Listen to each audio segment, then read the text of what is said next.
It's been 67 years since the world broke apart. 67 years since Lumiere was flung into the sea. 67 years since she appeared and painted her first number. First of all, let me just say, Clair Obscur Expedition 33 is that rare RPG that feels both fresh and nostalgic without even trying. It's like Sandfall took everything we love from classic turn-based RPGs, sprinkled in some modern flair as well, and cooked up something seriously addictive. The combat is smart, strategic and satisfying, never boring, always making you think. Story-wise, yeah, it gets a bit melodramatic, but it hits hard on grief and loss in ways most games don't even dare try. Plus, the top-tier voice cast brings all that drama to life. Stylish, emotional, and just the right amount of old-school charm. Clair Obscur is the RPG throwback we didn't know we needed. We sail into the unknown. Even if we fail, we lay the trail for those who come after. We are Expedition 33. The Makers felt a weapon as powerful as the Slayer should be guided. They lied to us. And now he has a leash.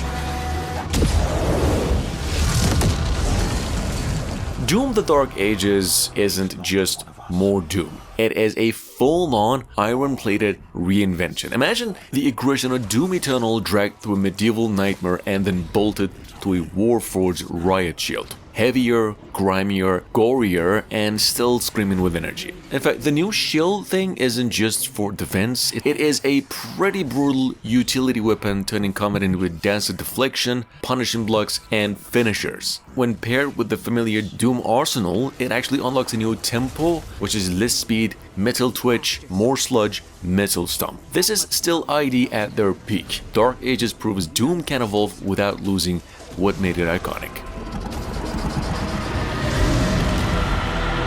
Bishop Creed. We need him. Launch the Slayer. Impact confirmed. The Slayer has been activated.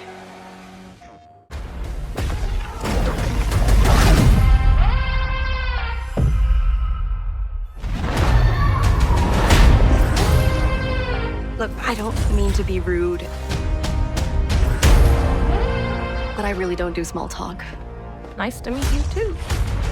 Split Fiction, on the other hand, is Hazelight at the height of their powers, impossibly creative, tightly tuned, and relentlessly entertaining. It's the kind of co-op game that feels like it was made in a mad scientist's game lab. 1 minute you're platforming through a comic book panel, and the next one you're piloting a mech or reenacting an entire detective scene with branching dialogue choices. In fact, for a genre-hopping joyride that constantly surprises without losing cohesion, Split Fiction might just be Hazelight's boldest and best chapter yet. It is chaotic in concept with precise in execution.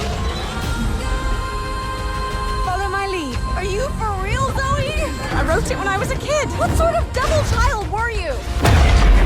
Hands above your head. What now? Ah! I did not sign up for this. Brace yourself, Zoe! To the architect, an empty blueprint represents a world of possibilities. I give and bequeath to my grandnephew all of my right, title, and interest in. With that being said, guys, Blueprints is the kind of first-person puzzle game that doesn't just get in your head, it actually builds a whole haunted mansion there and dares you to map it out. Every decision, every room placement is a gamble, and yet it all feeds into this eerie, elegant rhythm of discovery and dread. Like The Witness meets Return, it's clever, cryptic, and completely consuming. Even when it frustrates you, it does so with purpose, driving you to dig deeper into its layered narrative and architecture. By the time you hit the credits, you will want to go right back in. I suspect you wish me to look into your future.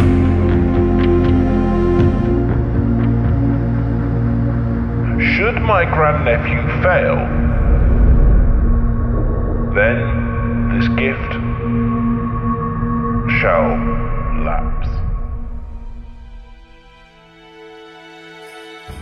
Southtown, a city of wild ambition, a city where legends are made. Here, vengeful wolves fought against fate and won. But fate has no finale.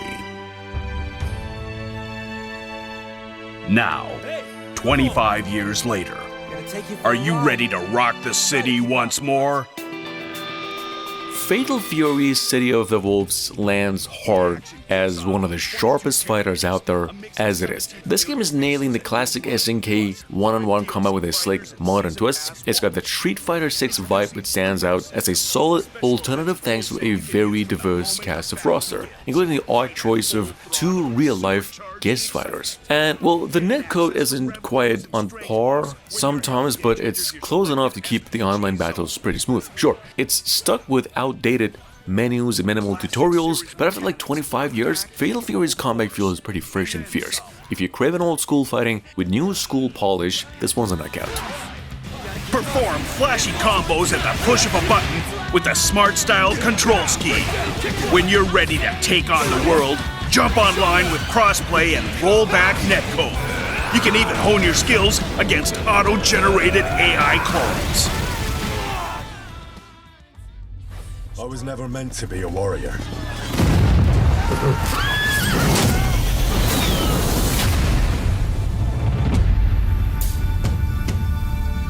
Get up now! Stop screaming, for the love of God. I was a peasant.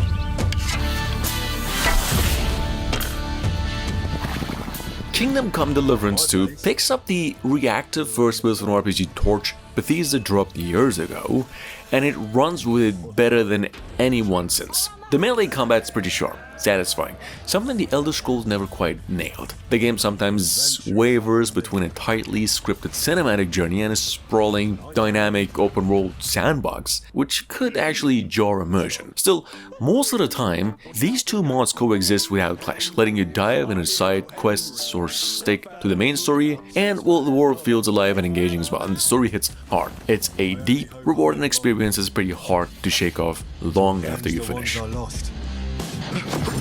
doubt you've got a cunning plan for us to get out of here, right?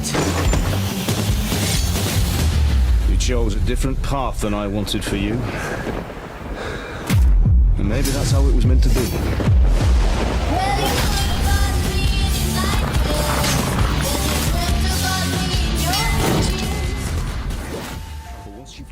Did you girls ever see anything weird around these parts back in the day? 27 years was a long time ago. I've been trying to remember. Something just out of reach. My mom found a package on her doorstep. Our Bloomin' Rage?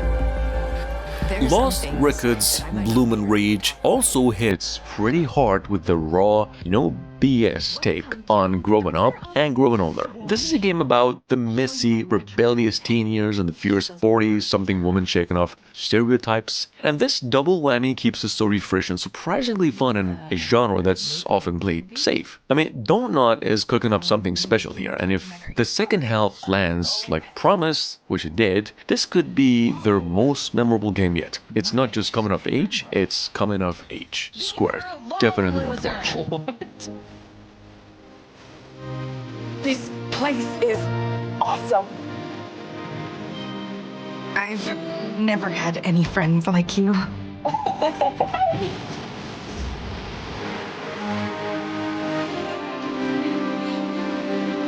You've got my back, son.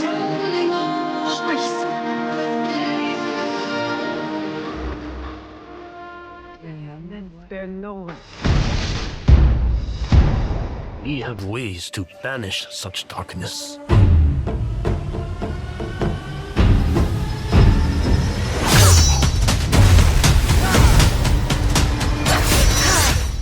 The your path. With that being said, Assassin's Creed Shadows slices through the series' baggage with just sharper, a leaner combat that demands real skill, parrying, and time and actually matter now. On the other hand, exploring the Sengoku Japan feels pretty fresh, thanks to this stripped-down map that cuts the clutter, pushing you to soak into the world instead of chasing icons. The two characters do bring some solid dual protagonist vibes, each with their own unique moves, shinobi-style stealth, and the story doesn't break new ground, but it's the gameplay and the world that shines. It's not a reboot for newcomers, but if you're a veteran Assassin's Creed fan, Shadows feels like a slick reset that makes the grind feel worth it again. Don't sleep on it.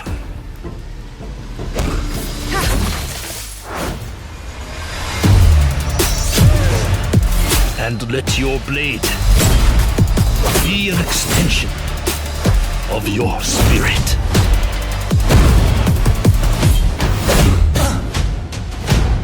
Remember, justice is forged in the shadows.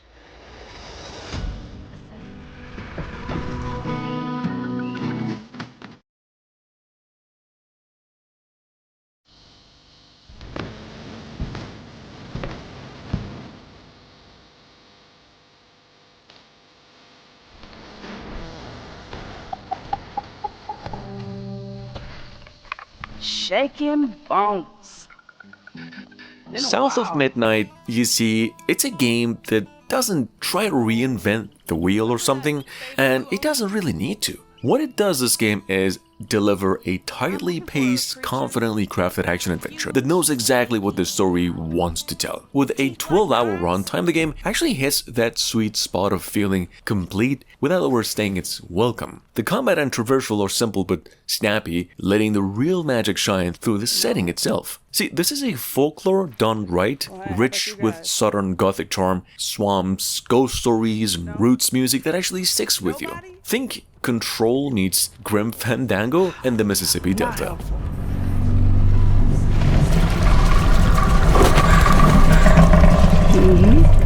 Sneaky.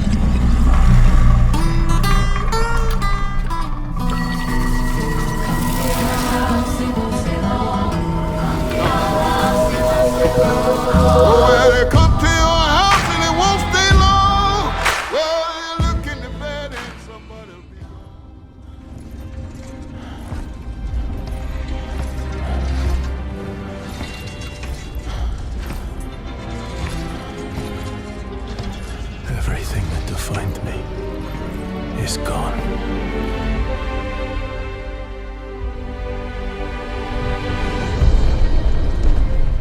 I thought if we defeated him, we could save the world.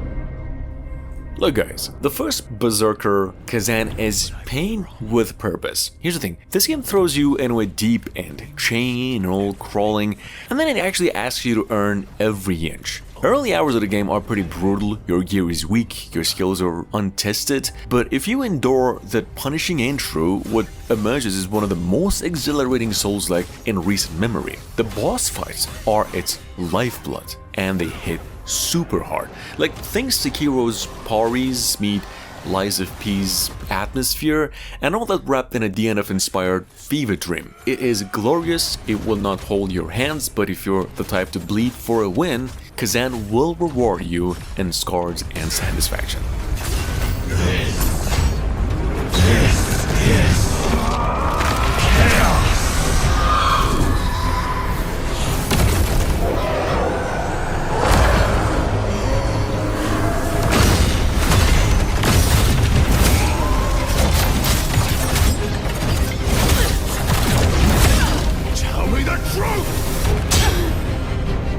All of this was part of his plan. Listen to me, Burnt One. If you're intending to walk the midnight walk, you better be sure to keep your spark safe and burning.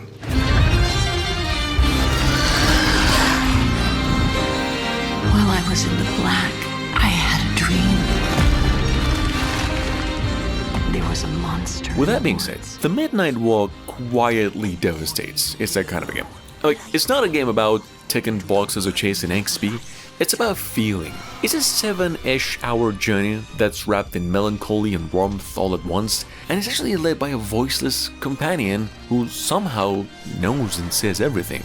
The game's world is sparse but alive with lots of meaning, and pretty much every flicker or torchlight and every pause by the fire reshapes your understanding of the character and the world they inhabit. This game is not here to blow your mind with mechanics, it does with perception and brilliant subtle ways. It's a game you carry with you after it ends. Quiet, personal, and unforgettable. And so it was that the burnt one and a small flame took a wander down the midnight walk.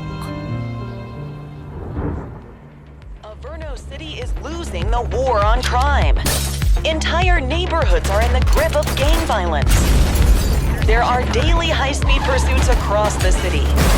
And this just in, another armed robbery is in progress. On the other hand, the Precinct is like if Miami Vice and classic Grand Theft Auto had a pretty moody top-down love child, and it actually respects the badge. Swapping crime sprees for law enforcement duty might sound like a buzzkill here, but there's a real charm into rolling through these streets, responding to calls, and laying down the law by the book. There's something hypnotic about just patrolling in that synth-drenched 80s atmosphere here. Where American Fugitive felt like Grand Theft Auto Light, the Precinct feels tighter, more thoughtful. It may not be for adrenaline junkies, but it's a surprisingly immersive cop sim with retro grit. Looks like that perp has been taken into custody. They're doing something at Warehouse 6. I'm going in. Let's go, Rock. We don't got all day. Units in pursuit. Stinger is deployed. Spike strip effective. The department did everything we could to track down your father's killer. Now we go live to a police helicopter in a pursuit operation. Cops are deploying every... All right. How the hell did I end up on this beach? I had no clue. What's more, the real head-scratcher was... who was I? Your boy, Noah, saved my skin. This can be just for until you get your memory back, but I want to go with you when you leave the island. And I don't want Dad to know either. Bunch of wannabe swashbucklers, huh? Lucky Dragon, pirate Yakuza in Hawaii is exactly wild and wonderful as it sounds. The game is just a tropical fever dream where samurai swagger meets slapstick brawling and turn-based absurdity runs full sail ahead. The game is just all action, it's very lively, surprisingly tactical, adding a fresh layer of strategy without trying to drag you down in a monumental. Yeah, sure. The game's world reuse can make the open world feel a bit samey, but Honolulu itself is a goldmine of minigames. It's classic Yakuza weirdness wrapped in a pirate cosplay and sunny vibes. The game is packed, hilarious, and genuinely hard to put down. A true treasure chest of a this old lady they call Queen Michelle. At last we meet the famed Captain Majima and the crew of the Goro Maru. Sure, there's all sorts of casinos and cat houses in Atlantis, but none of them earn like the Colosseum. I am Pirate King Raymond Law. I commend you on a splendid first fight, Captain. Been a long time, Kyodai. Thought I told you, stop calling me bro! It's upon us. The reunion, when worlds merge. Good, Aerith. Pray. What happened to this place? The world's ending. That's what everyone's saying. Aerith! Cloud! Now! Cloud! Cloud! Cloud! Final Fantasy VII Rebirth, well, for those of you who haven't tried it yet, doesn't just continue where Remake left off. It explodes into something grander, more emotionally resonant, and mechanically super rich. Here's the thing, it's a bold reinvention that respects the original while challenging your nostalgia at every turn, and the combat is sharper, world's massive, and the pacing constantly swings between cinematic and intimate character moment. Yeah. The ending stumbles a bit into timeline mayhem, but the overall journey is nothing short of electric. This is Square Enix operating at full throttle, ambitious, beautiful, and undeniably Final Fantasy. Bring me the black materia. Well, whatever happens, I'm here for you.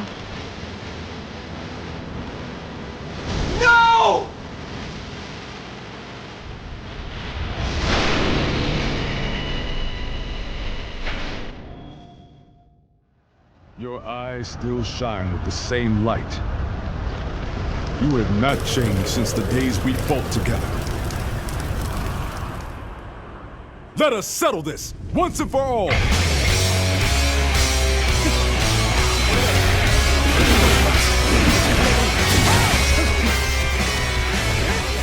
And last but not least, it's gotta be Dynasty Warriors Origins, which is one of my favorite games because I grew up playing this series, and I'm gonna be honest with you, this was actually meant to revive the franchise. So it's not just another Musu grindfest, it's a pretty confident return to form with more enemies on screen than ever. Like, it's pretty wild. The combat's much deeper without losing that signature flow state, it's fun, the storytelling gets a much needed upgrade as well, and finally striking a balance between scale and emotional beats without turning into a lecture.